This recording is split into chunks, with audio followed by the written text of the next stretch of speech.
Salve, salve, senhores e senhoras! Hoje, direto da capital paulista, né, Hugão? Tô aqui com meu parceiro, amigo, irmão, compadre. Só quantos anos, Hugo? 28 anos aqui nessa jornada. 28 anos juntos e estamos começando mais um DVI Cast com um grande convidado, um grande amigo, um cara que foi um grande parceiro nosso. Começou fornecedor, virou amigo, né? Na odontologia digital, né? E Rodrigão Didário, um cara excepcional, que é uma honra para mim e para o Hugo e para todo mundo da DVI que conviveu com você e convive, tê-lo aqui conosco, né? Hoje direto aqui da Avenida Paulista. Hoje nós 011 hoje. Hoje nós estamos chique, viu, Rodrigão? DVI Cast no 011. E, cara, que satisfação tê-lo aqui com a gente. Fernando, obrigado. Obrigado, Hugo, pelo convite. A honra é minha, né?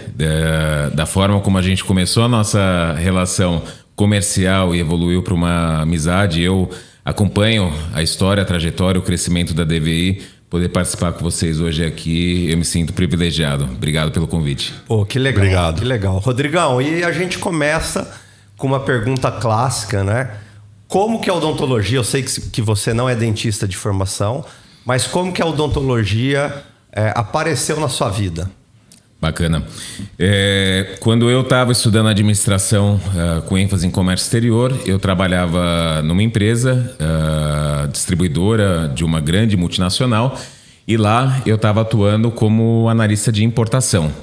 E vendo os vendedores, a rotina, toda aquela dinâmica, eu questionava se havia alguma oportunidade de eu tentar esse mundo de vendas, porque me parecia interessante. E essa empresa, a Bioservice, ela atuava forte também no segmento da odontologia. Eles vendiam luvas, enfim, tinha um portfólio bem extenso.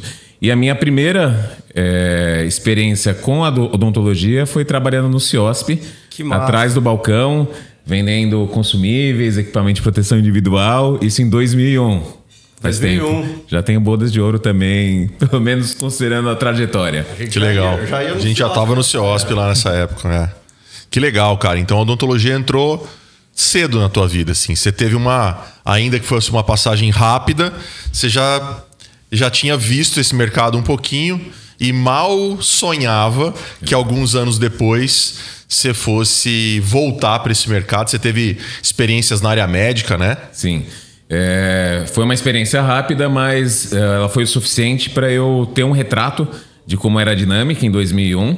E aí, a partir de 2002, se eu não me engano, eu consegui entrar na área médica, trabalhar com produtos de alto valor, especificamente na área de neurocirurgia. Legal. Então, nessa área, eu consegui me desenvolver como profissional, como vendedor, como gestor. Você já estava formado aí? Eu me formei em 2004 e não estava formado. E eu fiquei até 2010 fazendo carreira nessa empresa. Lá eu cheguei à posição de gerente de vendas. Enfim, consegui desenvolver um bom trabalho até que em 2010 eu recebi um convite para assumir a área de vendas de uma empresa franco-canadense na área de urologia. Também trabalhando com equipamento de alto valor agregado, consumíveis para a área de uro, gineco. E nessa empresa eu fiquei por 4 anos. 2 anos como gerente de vendas e 2 anos como country manager. Em 2014, o período aí da virada, eu fui convidado a participar de um processo de uma empresa multinacional que queria abrir uma subsidiária no Brasil. E depois de um longo processo, consegui ser o escolhido. E eu posso dividir em várias etapas: desafio, vitória, desafio, derrota.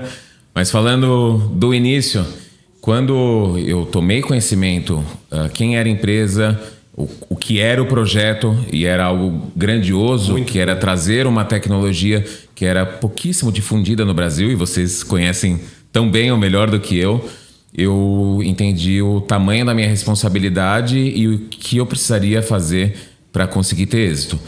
Então, em novembro de 2014 foi quando eu comecei, e eu diria que os 3 primeiros anos eles foram decisivos para consolidar a posição, o posicionamento de marca, a tecnologia e garantir que essa empresa teria um crescimento sustentável de médio e longo prazo.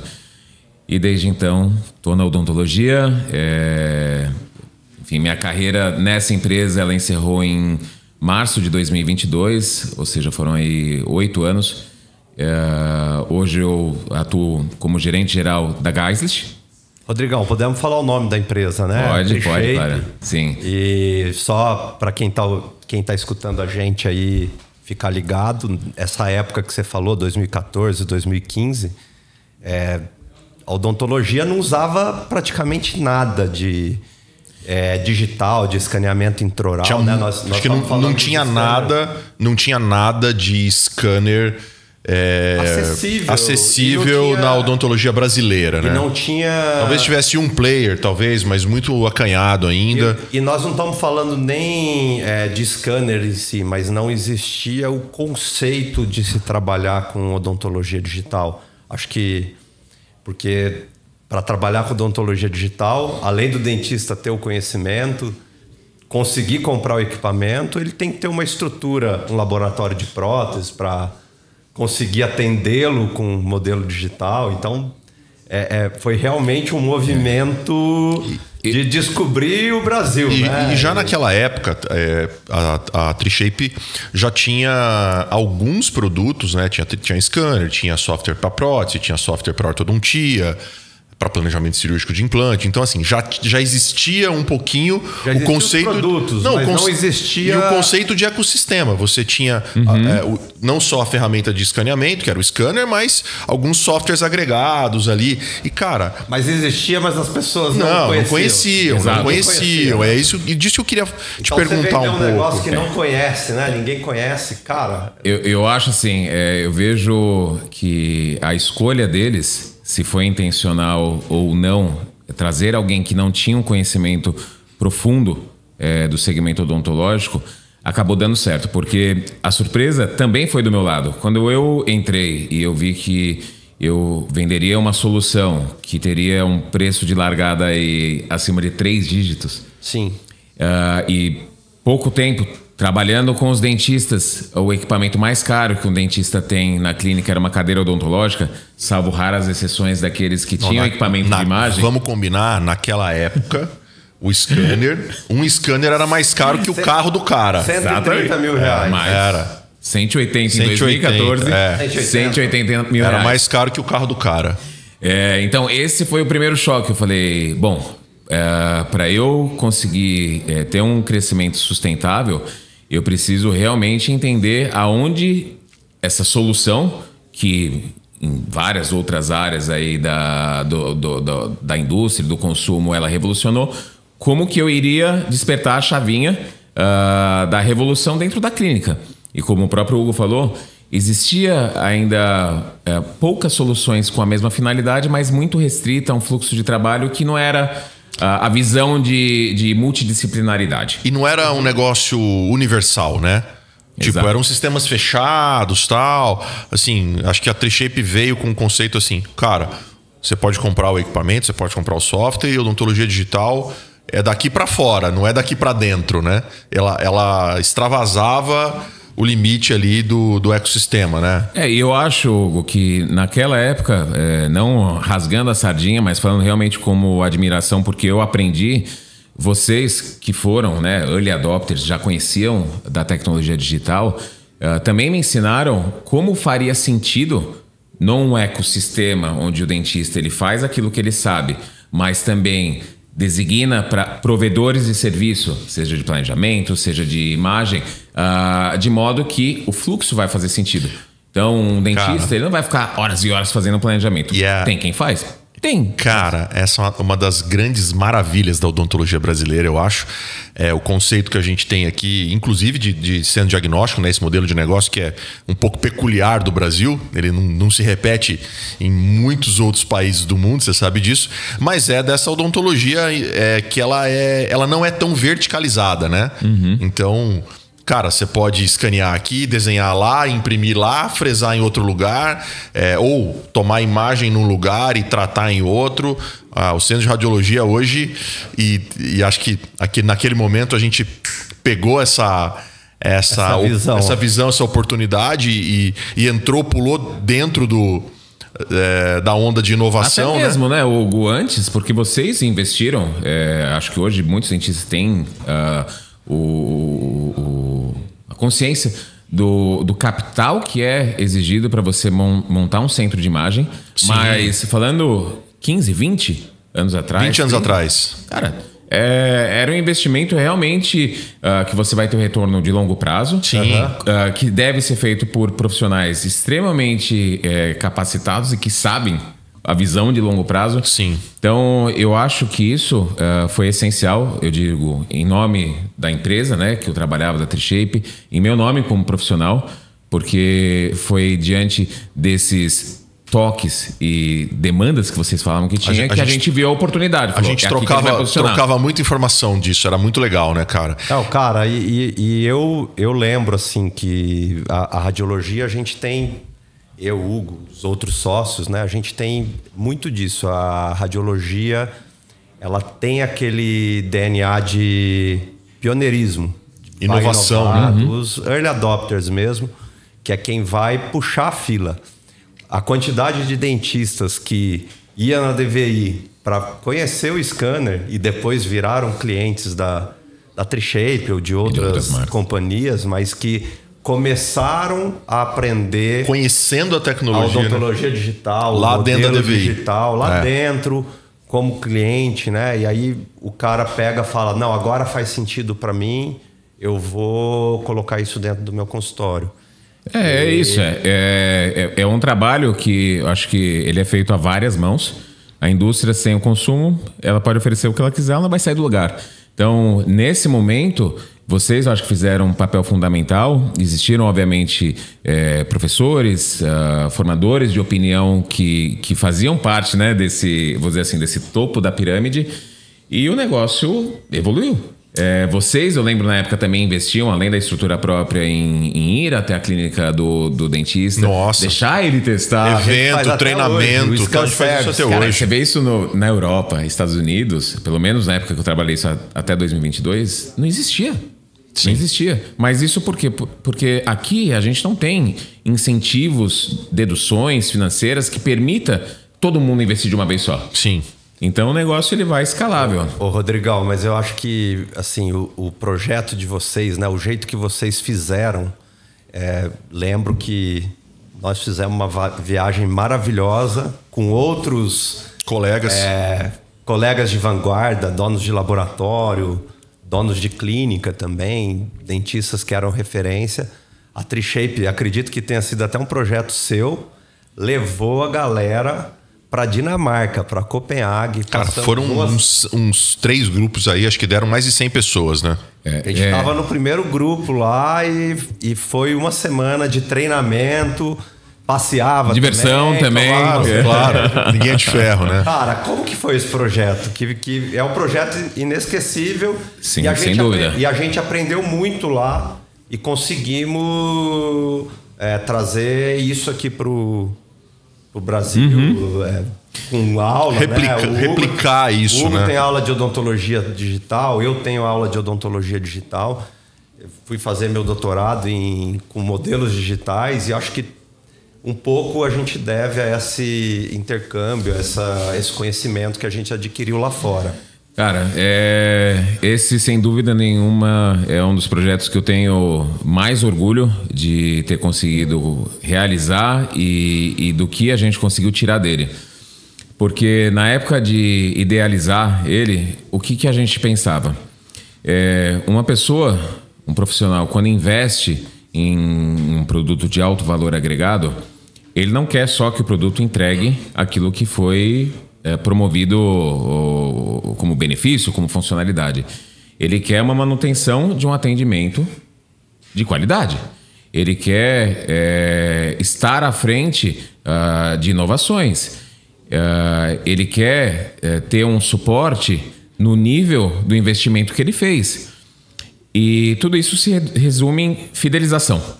Então, se a gente consegue entregar desde o serviço ao produto um padrão superior, a probabilidade desse cliente fidelizar é maior do que o inverso.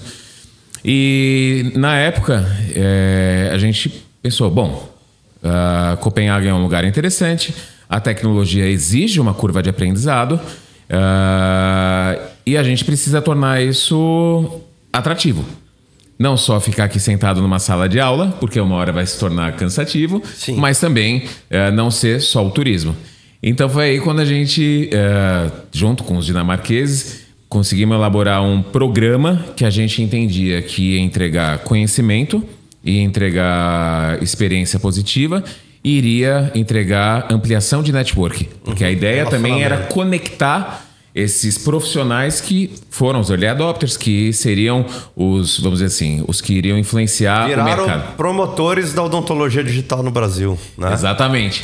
Então, o escopo era esse e a realização foi muito melhor. Eu lembro, na nossa primeira noite, vocês foram o primeiro grupo, depois tiveram, se eu não me engano, 300 pessoas que passaram. Olha, 300. O negócio era um grupo de 15 pessoas, de 12 pessoas? Acho que era mais. Mais. Eu lembro dos jantares não oficiais, dos jantares oficiais. Eu lembro que a gente foi no rooftop lá em Copenhague. Tinha aqueles balanços, a gente praticamente dominou. É verdade. O brasileiro tem essa E aí essa a gente transformou aquilo lá num pedacinho do Brasil. E isso mostrou para os dinamarqueses, que são, enfim, nórdicos, mais, vamos dizer assim, mais... formais, né? Mais frios, assim. Assim, uau! Olha esse mercado. O que esses malucos estão fazendo aqui, né, cara? Eles estão investindo para vir para cá, para ter uma experiência... E virou um efeito contagiante, porque a gente tinha não só mais clientes, mas promotores da marca. Eles passaram a olhar o Brasil de um jeito diferente, né, cara? Você conseguiu explicar isso pros caras, né? Cara, aí ganha credibilidade. O presidente da empresa. Não, claro, uma relação muito próxima. E eu acho assim, isso... Você tropicalizou essa coisa da odontologia digital de maneira muito peculiar, né, Rodrigo? Independente do... Assim, se vai comprar ou se não vai comprar. Exatamente. Se ia comprar ou se o produto era A ou B, se era só hardware, se era software. Mas o conceito estava muito bem formado, né? O Trishape virou a Ferrari dos scanners. Sim. Assim, era... Eu senti no início, mesmo antes das primeiras vendas oficiais através da subsidiária, que as tentativas que a Trishape fez via canal indireto, sem ter uma subsidiária, elas não foram... Morreram na praia. Elas não foram positivas. E a gente teve grandes parceiros, não cabe aqui citar o nome, mas empresas que continuam sendo líderes no nosso segmento e que, na tentativa de vender um produto de tecnologia de alto valor agregado e não entregar o suporte, acabou. Esse cliente ele passa a ser o seu detrator e ele vai investir até mais do que ele investiu para ele ter a atenção e o ressarcimento. Sim. E foi nisso que eu fui desafiado. Eu lembro que o meu primeiro CIOSP pela Trishape, eu ouvi de diversos profissionais. Talvez você não vai aguentar ficar 6 meses, porque não é pela venda, é pelo que você vai oferecer durante o casamento. E é um casamento. E, cara, a gente... É um casamento de um... O cara não sabia nada, e né? A gente que tá no mercado de serviço, né, cara? Pra gente isso era muito claro. Porque o nosso conceito de trabalho, ele tá muito centrado em cima disso. Porque o nosso cliente, ele gera valor... no LTV, né? Ele gera valor na recorrência. Exato. E se esse cara não tem recorrência, é porque alguma coisa não vai bem na relação. Então a gente sempre teve essa política de olhar o cliente muito de perto, de acompanhar muito de perto. E ok, todo mundo tem churn, né? Não tem jeito desse cara 100% da tua carteira fica com você o resto da vida, né?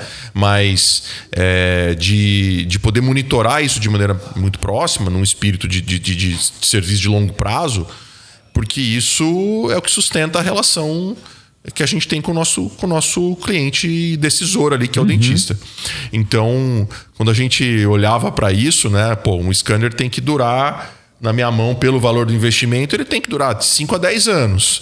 Se o revendedor não tem visão de serviço, esse negócio não para de pé. Né? E acho que essa foi uma das chaves pro modelo de odontologia digital com esse produto continuar funcionando, né, cara? Sim. Ele se mostrou... Crescer, né, Hugo? E crescendo, claro, e cresceu, né?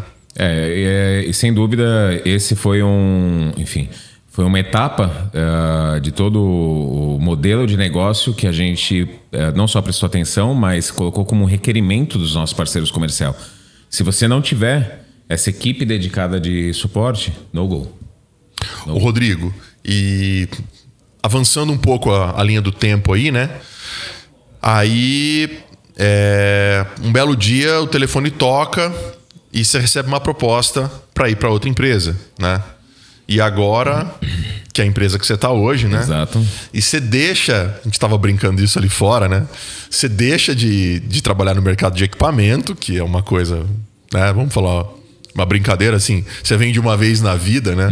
Não é uma vez na vida, mas a recorrência é menor. E você passa a ingressar no mercado super competitivo de alta tecnologia, de biotecnologia, mas que é um material consumível, né? São materiais consumíveis que também dependem de vendas recorrentes, né? Me fala um pouco disso aí, me conta rapidinho essa jornada aí. Vamos lá. Novos desafios. O que me despertou o interesse de vir para a Geislich, em primeiro lugar, foi a história da empresa. Acho difícil conhecer pessoas que conhecem muitas empresas centenárias. Então, quando eu soube do que se tratava, qual era a empresa, qual era o propósito, valores, missão, eu criei uma afinidade. Eu falei, é uma empresa realmente séria, é uma empresa que tem valores fortes e, acima de tudo, inventou uma categoria que são os biomateriais para regeneração, que por mais de 4 décadas ainda são padrão ouro no mundo inteiro. Que legal. Então isso para mim foi suficiente para pelo menos balançar minha mente, meu coração, se valia a pena a mudança. E eu achei que valia, porque, como você mesmo falou, Hugo, eu entraria num modelo de negócio diferente, que teria, além da venda indireta, a venda direta. Eu sairia... teve essa também, né? A venda direta. Eu entro para uma venda direta, para uma estrutura relativamente grande aqui no Brasil, para defender a nossa posição de liderança, para dirigir inovação. Então, o plano de médio e longo prazo, ele era bem tentador e iria me desafiar. E nós, como empresários, empreendedor, não tem nada mais delicioso do que desafio. Claro. Desafio. Então, eu vi uma grande oportunidade de carimbar na minha carreira mais uma experiência que eu ainda não tinha passado e que eu iria aprender, iria falhar, mas acima de tudo eu teria algo a mais para colocar no meu legado. E desde então, desde março de 2022 até agora, eu tenho muita alegria, muita satisfação de ter tomado essa decisão, porque o mercado mudou bastante. Diferente de 10 anos atrás, onde o nosso produto ele tinha pouquíssima concorrência e o mercado não inovava com a frequência que inova hoje. Os tempos são outros hoje e isso exige criatividade, isso exige estratégia, isso exige equipe motivada, isso exige dos líderes trabalho duro. Então, Hugo, foi um conjunto vamos dizer assim, de fatores numa análise prévia que me encantou E depois que eu comecei, já são mais de 3 anos e meio, eu diria que assim, eu não tive um momento de rotina, né? Que acho que eu também não sou uma pessoa que gosta de rotina. Eu não gosto do previsível. Eu acho que pelo que você tá contando, pelo que a gente assiste de fora, e pelo que você tá contando, eu acho que os suíços te chamaram pra você dar uma desorganizada no negócio. Tava muito organizadinho, né? Muito quadradinho. Porque eu acho que você tá falando, essa foto do mercado, quero falar um pouco sobre isso, a gente falou um pouquinho antes de começar. Cara, o mercado mudou muito, né? E eu acho que você tem um olhar, né? Provavelmente alguém já tinha percebido isso, já tinha sentido esse cheiro de uma mudança no perfil do mercado, né? A gente talvez assistiu no Brasil aí um tempo atrás a um crescimento de redes de assistência odontológica, né? Então, assim, a odontologia deixou de ser uma profissão de ricos para ricos. Né? Começaram a surgir iniciativas de mercado mais estruturadas, ok? Sempre existiram dentistas em regiões periféricas, em bairros, ok, né? Mas assim, grandes redes começaram a atender o público C e D, mas ainda com uma visão de odontologia de baixo custo, uma coisa... Hoje a população consegue fazer implante. Mas assim, uma coisa, um discurso de acessibilidade, mas de qualidade duvidosa. Cara, acho que a gente estava falando um pouco disso, né? Você tem 2 experiências muito emblemáticas na odontologia, onde você entra por uma porta que estava posicionada mais para cima, que historicamente só atendia dentistas da classe AB. Né? E a gente viu isso acontecer com o mercado de scanner, né? E a gente está vendo acontecer isso com o mercado de implante e com o mercado de biomateriais.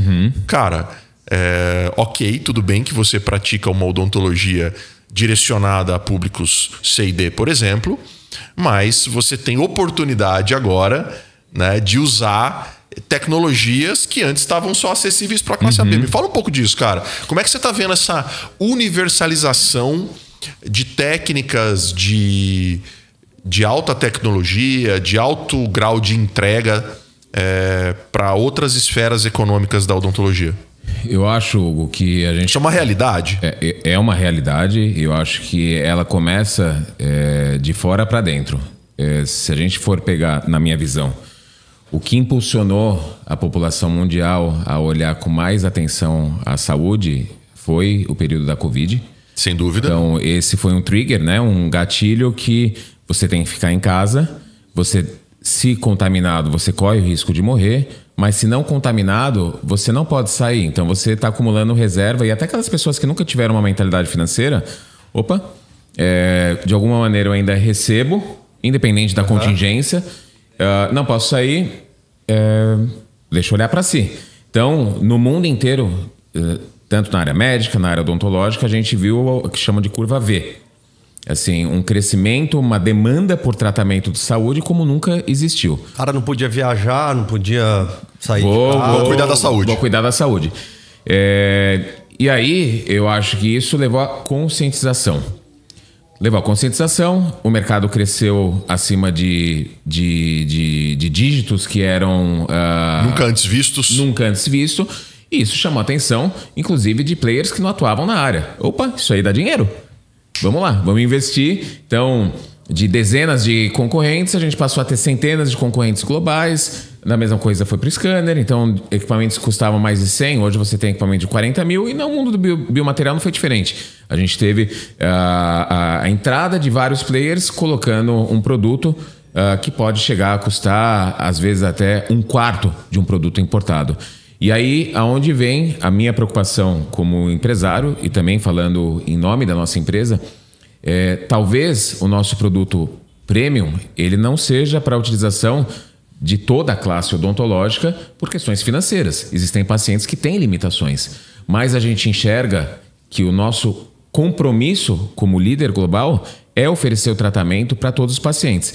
E por isso que a gente, ao longo aí dos últimos 5 anos e os que estão por vir, a gente está investindo em soluções que são acessíveis também do ponto de vista financeiro. Legal. No Brasil, a gente fez a aquisição de uma empresa que é bem reconhecida, que oferece um produto de qualidade, que nessa classe onde é mais orientada a budget, opta por esse produto. Ou seja, vocês também têm uma visão de universalização desse produto. Pode falar o nome da empresa? Claro, claro. A empresa que a gente adquiriu em abril do ano passado foi a Bionovation. Legal. E a gente está extremamente satisfeito, não só com a aquisição, mas com os resultados. É uma empresa que se estabeleceu, mesmo antes da gente adquiri-la, respaldada em qualidade, em trabalho científico, em relacionamento com instituições de ensino, com valores sérios. Então, dessa forma, a gente entende que o Grupo Geislich, ele tem hoje um portfólio completo, seja qual for a condição financeira do paciente. Legal, muito bom. Cara, e vocês usam, né? Até a gente tem feito algumas coisas relacionadas ao ensino junto. Né? Então, vocês são um grande parceiro da DVI, nos Conference Days. A gente está aí levando conhecimento para o pessoal usar esse tipo de biomaterial em várias cidades que existem unidades da DVI. Fala um pouquinho dessa questão do ensino, que eu acho que é algo que você trouxe desde lá da Trishape. Eu não sei se você trouxe da época que você trabalhava com a... Você trouxe um ponto que eu acho que ele também foi fundamental no desenvolvimento do plano de negócios, entender quais são as dores do cliente. Então, fiz isso lá na Trishape. Vamos falar da Geislich, aonde nós chegamos à DVI. Eu entrando, fazendo levantamento no meu atendimento ao consumidor, quais eram os principais questionamentos, dúvidas ou até reclamação? A maioria, eu diria assim, acima de 90% estavam relacionadas a qual é o volume adequado de enxerto ósseo que eu tenho que usar para aquela determinada indicação. Levantamento cara. E eu não sou dentista. Aí eu comecei a falar com os meus pares, incluindo vocês. Isso o dentista deveria saber? Ou é algo que exige 100% da radiologia ou de um planning center? E a resposta é simples. Eles aprendem de forma superficial na época da graduação. Isso, quando não passa a ser parte do dia a dia, esquece. Claro. Como eu vim de uma empresa que vendia soluções digital, eu falei, eu sei que as radiologias, com tomógrafos, com os equipamentos deles, eles têm como mensurar isso. A volumetria. E aí foi onde nasceu o projeto de, através de parcerias com a DVI, a gente levar profissionais que usam o planejamento digital, que fazem isso de forma assertiva, de modo que ele vai utilizar o que é necessário, sem o despender, né? De material que não vai precisar. Isso significa, no final das contas, economia para ele. Então, esse projeto que a gente está fazendo com vocês, que a gente tem a colaboração também de alguns formadores de opinião, eu acho que ele é bem abrangente, porque o biomaterial ele não é só para o especialista, implantodontista ou periodontista. Qualquer dentista que faz uma extração dentária pode usar. Ele deveria utilizar para posteriormente fazer a reabilitação, o implante dentário. Então, esse é um projeto que eu estou muito contente que vocês apoiaram e estão ajudando a gente, porque ele passa pela etapa da educação. Depois que a gente leva a educação, aí sim vem o consumo do produto. Legal, Rodrigão. E, cara, vamos falar de futuro um pouco? Que for segredo. Se não puder falar, você fala pra gente, hein? Cara, tu é um cara que tem uma experiência muito legal no mercado de odonto e você já vinha com uma experiência melhor ainda no setor médico, que é um setor muito mais maduro do que o setor odontológico, né? Como é que você vê, cara, falando de futuro, como é que você vê aí esse mercado de diagnóstico que não está ligado somente ao diagnóstico por imagem, né?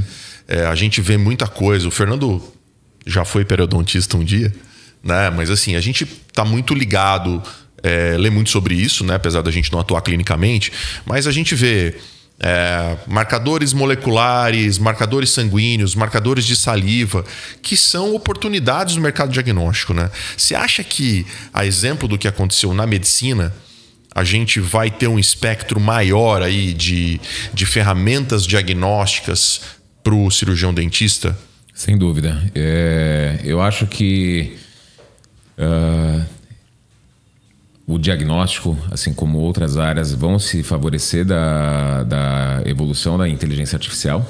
Legal. Hoje a gente consegue, através aí de machine learning, dados para ser mais rápido na inovação.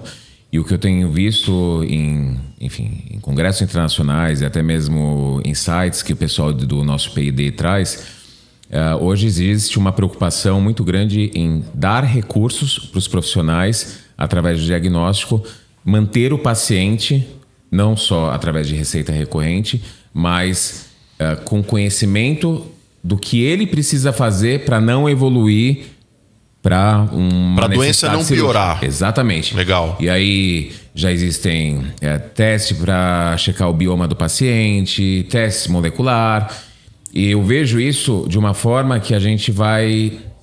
Quando fala a gente, a indústria vai descentralizar isso dos grandes centros de diagnóstico. Isso vai pegar... Eu sei que já existe muita coisa, mas assim, você acha que existe uma oportunidade de mercado desse negócio chegar lá para o clínico geral? Sem dúvida. Legal. Sem dúvida. Isso vai mudar o jogo, hein, cara? E eu acho que não estou falando de longo prazo. Eu estou falando aí de até 5 anos a gente vai ver essa revolução. Isso pode mudar o jogo. Porque, assim, no final das contas, hoje o dentista, daquilo que ele tem domínio, ele quer oferecer para o paciente para reter ele na clínica. Legal. Então ele pode ir desde a parte orofacial, parte de implante, a parte de estética. Prevenção. E a parte da diagnóstica e prevenção não é diferente. Mas ele até então, ele não tinha ainda as ferramentas. E elas estão vindo. Que legal. Muito bacana. E, cara, me conta uma coisa. Você falou aí, né, da Geistlich, uma empresa centenária, pioneira, que tem um pilar de P&D importantíssimo. Cara, qual que é a visão como que você acha que a odontologia brasileira tá lá fora, assim, é vista lá fora? Me fala um pouco disso, assim. Hugo, em números absolutos, a odontologia brasileira é a maior do mundo. É a maior do mundo, sem dúvida. O que eu vi desde 2014 é a gente sair, desculpa a expressão, do patinho feio, a virar, de fato, uma odontologia que exporta talento, uma odontologia que vai além da estética, tem toda a parte funcional por trás, uma odontologia empreendedora, porque, como eu falei anteriormente, o governo não dá incentivos para as pessoas investirem em tecnologia. Então, o dentista ele tem que ser dentista, empresário, marqueteiro, psicólogo. Raçudo, né? Raçudo. O cara tem que se virar, né? Então, eu acho que a gente, falando de odontologia brasileira, tem que se orgulhar muito, porque a gente chegou num posicionamento a nível global que eu não enxergo nenhum outro país fazendo desse contexto todo com a mesma excelência que os brasileiros fazem. E eu acho que isso é um processo contínuo. A gente tende a continuar crescendo, desde que a gente também continue com essa preocupação do paciente em primeiro lugar. Legal, essa visão é fundamental, né, cara? E ela está muito alinhada. O que você está falando está muito alinhada com o nosso manifesto lá da DVI. A gente quer fazer uma odontologia melhor, né? Melhor para o dentista, melhor para o paciente, melhor para todas as pessoas que estão envolvidas nesse processo. Muito legal, Rodrigo. Olha, você quer falar, Fernando? Eu quero. Então vai, desculpa, eu tô preocupado com o horário. Ô, Rodrigo, me conta... Vamos falar um pouquinho de vida pessoal também. Rodrigo... Pessoa física. Dia a dia, que você é um cara... Eu sei, né? Você já me contou a tua história, mas preocupado com a saúde. É um cara que se cuida. Como que era o Rodrigo antes de ter toda essa preocupação e o Rodrigo agora? O que você tem feito de esporte? Como que você tá com a família também? Como que Então, como que você arruma tempo para essas coisas? Vamos lá. Até 2010, 2011, eu não era um cara regrado como eu sou. Eu me alimentava mal, eu não tinha bons hábitos, eu cheguei a ficar muito gordo. Acho que você lembra... Você já me mostrou uma foto já. E eu vi uma vez do endócrino, ele falou, você não vai ver teus filhos crescerem. E aquilo lá foi um... Te marcou. Um choque. Foi um... ou eu mudo, ou eu não vou ver eles crescer. E foi uma mudança radical, assim, de não só trazer o exercício diário, e quando eu falo diário é todos os dias, incluindo sábado e domingo, mas também mudar o mindset em relação à alimentação. Mas você, Rodrigo, não come nenhuma tranqueira, não... Claro que como. Eu come, toma cerveja com a gente. Exato, tomo vinho, tomo cerveja. Assim, vivo muito bem. Mas isso tem que ser... treino em dobro. Exato. Eu sei o que é acordar 4h30 da manhã, fazer um treino de até às 7 da manhã. Não começo às 4, começo às 5 e pouco. Me alimentar muito bem depois. Ao longo do dia, ser focado no meu trabalho. Então, estou no meu trabalho, é meu trabalho. E ali é o Rodrigo corporativo. A hora que eu saio do trabalho, o trabalho sai também de mim. Aí é o Rodrigo família. Tira a capa do trabalho, total, põe a capa da família. Eu evito e consigo, na maioria das vezes, olhar celular quando eu chego em casa. Não existe. E até mesmo rede social não me interessa. Vivo com os meus filhos o pouco tempo que a gente tem juntos, vivo com a minha esposa. Então a gente tenta passar momentos de qualidade. E nos finais de semana não é diferente. Minha família ela é prioridade. E a gente tenta sempre associar esporte, viagem, lazer, amigos. Então, Fê, eu sou muito feliz com o equilíbrio que eu tenho entre vida pessoal, família e trabalho. Cara, que legal. Legal mesmo. E você comentou aqui, a gente viu essa virada pós-pandemia. Muita gente, tem um monte de amigo que não fazia esporte, ou tinha um sobrepeso, e a pessoa, depois da pandemia, mudou. Você, ainda bem que mudou. Já eu tô começando a pegar onda. Com 41 anos, eu tô me aventurando a pegar onda. Caramba, cara. Enfim, mais de 20 anos atrás, os meus joelhos doíam, minha lombar doía. Hoje... Cara, tá virando surfista. Você tá aprendendo a surfar agora. Eu vou dizer assim, eu estou aprendendo a ficar de pé. De pé na prancha. De pé na prancha tá saindo. Já é um baita avanço já. Cara, que legal mesmo. Não, bom demais. E pra gente fechar, acho que a gente pode ir pra pergunta final, né, Hugo? Pode, esse é o nosso quadro de fechamento que chama Raio-X Final. Uau. Eu tenho medo dessas últimas perguntas, mas vamos lá. Cara, é uma pergunta simples, mas ela é muito significativa. A gente gosta de saber qual que foi o momento mais crucial da sua vida? Qual que foi o momento mais difícil, o maior extremo que você passou na sua vida, seja no campo pessoal ou profissional?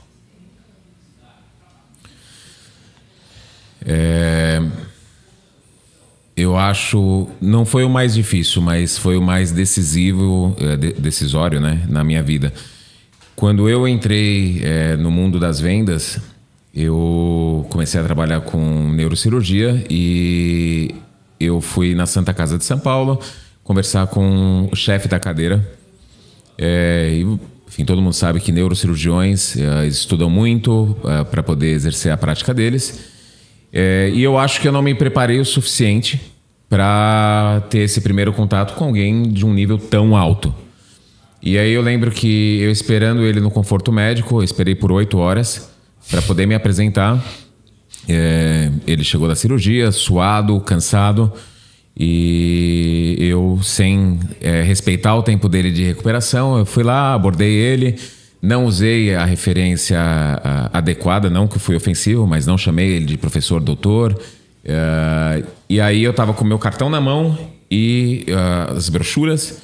Ele pegou meu cartão, ele rasgou, largou no chão, e me deu um esculacho. Se um dia eu voltasse lá, que eu pelo menos aprendesse a me dirigir com respeito a um profissional que tinha só de estudo o tempo que eu tinha de vida. E aí eu saí de lá, eu saí devastado. Eu liguei pro meu pai, na época, e falei pra ele, cara, eu sou um desastre. Tomei um esculacho. Sou um desastre. Eu tentei fazer um negócio que a primeira experiência foi horrível. E ele, na época, enfim, meu pai é um dos caras que eu mais respeito e admiro. Ele não me deixou desistir. Você já tinha contado pra mim que teu pai já era profissional de vendas, não é? Sim. Então pronto, você tava ligando pra pessoa certa. Fez a carreira em vendas. E foi isso que me manteve na trajetória. Teve outros momentos difíceis, mas quando se falam aquele lá, que poderia ter mudado tudo. Esse te marcou demais. Você podia ter... Você poderia ter saído e desistido. A história seria totalmente diferente. Que legal. Assim, olha só, cara, que história. Que é um momento emblemático, né? Assim, do jeito que você está contando. O cara rasgar o cartão e tal. Arrepiado de lembrar, mas é a pura Mudou verdade. tua vida. Foi um momento de decisão para não desistir, para continuar. Foi quando eu aprendi que a gente precisa ser duro. E a gente vai cair várias vezes. Várias vezes. Vai. E a emoção, ela faz parte, mas o racional, ele tem que prevalecer. Baita história, cara. Que legal. Valeu. Bacana demais, Rodrigão. Cara, obrigado. Queria te agradecer muito. Nós estamos chegando no final do nosso tempo aqui. Pelo seu tempo, por compartilhar a história, por poder compartilhar a tua trajetória, que eu acho que quem conviveu com você, quem convive com você e pôde trocar informação como a gente sempre trocou, sempre aprendeu muito e sempre foi uma troca bacana para todo mundo, cara. Obrigado por estar aqui conosco e poder contar essa história. Hugo, Fernando, eu que agradeço. É recíproco a admiração. Eu acho que a gente sempre teve uma conversa transparente, amigável, que permite aí o crescimento, porque ela sai do escopo só do trabalho. E eu poder participar desse podcast com vocês é uma honra, é um privilégio. Obrigado mesmo, cara. Admiro o trabalho de vocês, tá? E contem comigo. A nossa jornada continua e continuem oferecendo aí produtos, serviços de qualidade, porque vocês já são referência e admiro e respeito demais o trabalho de vocês. Obrigado, cara. Valeu mesmo. Rodrigão. Obrigado, bicho. Valeu. Obrigadão, amigo. Valeu. Obrigado mesmo.